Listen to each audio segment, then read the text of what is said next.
Merci, bonsoir à tous. C'est un plaisir pour moi de présenter une histoire qui a commencé il y a 7 ans en 3 minutes. Donc ça va être un peu un challenge, mais je vais essayer de m'y tenir.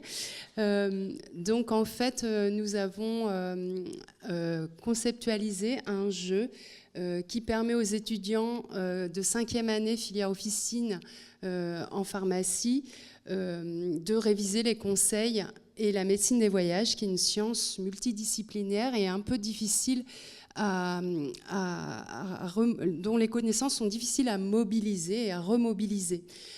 Donc en fait, cet ELC, c'est un enseignement librement choisi. On accueille environ une trentaine d'étudiants par semestre, au second semestre. Et le but, c'est que ces étudiants puissent conseiller les personnes qui souhaitent faire un voyage au plan de la santé et des maladies infectieuses, mais aussi d'autres maux du voyage, comme le mal des transports, par exemple, le décalage horaire.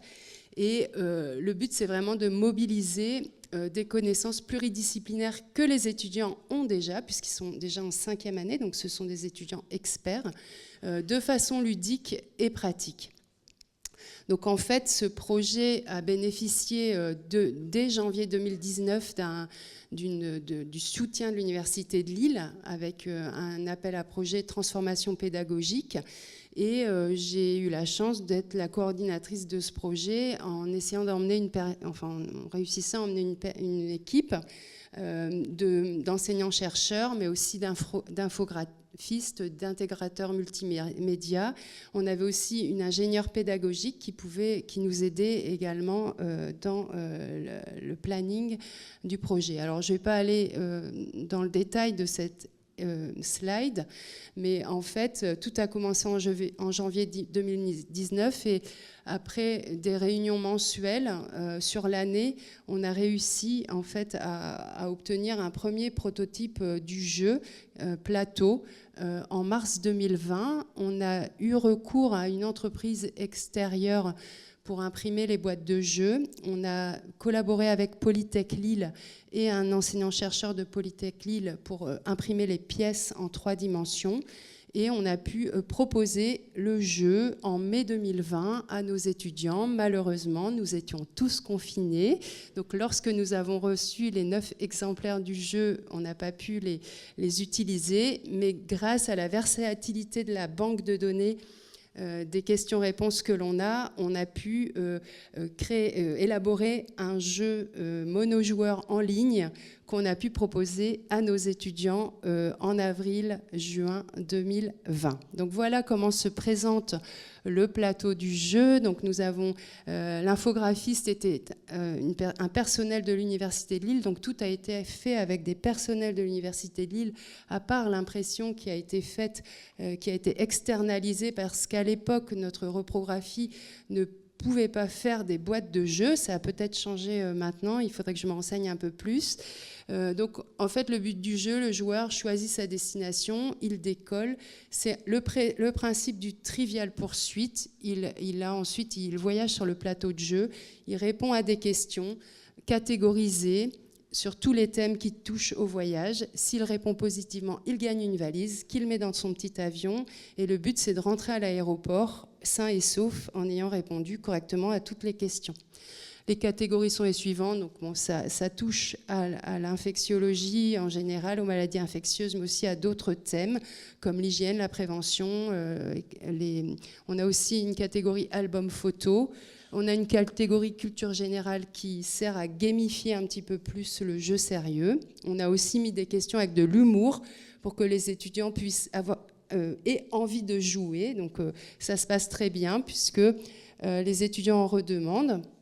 Donc tout ça repose sur la chaîne éditoriale Scénariopal qui permet un travail collaboratif entre plusieurs enseignants, qui permet à partir du jeu plateau d'utiliser les questions pour faire des jeux numériques, dont la version monojoueur qu'on a pu proposer en situation de confinement tout au début en 2020. Ces questions, nous sommes en cours de traduction en anglais grâce à Consulide, qui est un cabinet de conseil géré par des doctorants de l'Université de Lille. Donc on est en cours de recrutement d'une étudiante qui est en doctorat en traductologie et qui va traduire les questions. Pourquoi on veut traduire? Parce qu'on a été approché par une entreprise qui fabrique des vaccins pour le voyageur, qui était d'accord pour être mécène du jeu, mais la contrepartie, c'était d'avoir une version anglaise pour qu'ils puissent diffuser le jeu à l'international à leurs collaborateurs. Donc c'est ce qu'on est en train de faire. On espère qu'avec ça, on va réussir à les convaincre de nous donner de l'argent. Avec cet argent, on pourrait éditer une centaine de boîtes de jeux, en distribuer dans toutes les facultés de médecine et de pharmacie de France. Le jeu est adapté aussi aux médecins, au centre de vaccination internationale et pouvoir porter haut l'image de notre université au national.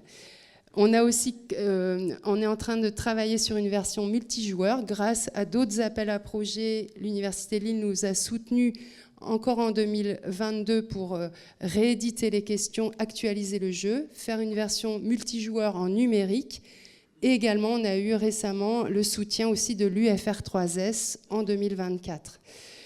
On a aussi un partenariat parce que ces questions, on peut dériver un atelier en simplifiant les questions pour le grand public et on collabore avec le Centre de vaccination internationale de l'Institut Pasteur de Lille avec Perrine de Caudin qui est médecin là-bas et qui est très motivée pour qu'on puisse proposer une version mobile grand public aux patients qui viennent en salle d'attente préalablement à une consultation du voyageur, afin que ces patients se rendent compte un petit peu des questions qu'ils vont pouvoir ensuite creuser avec le médecin lors de la consultation.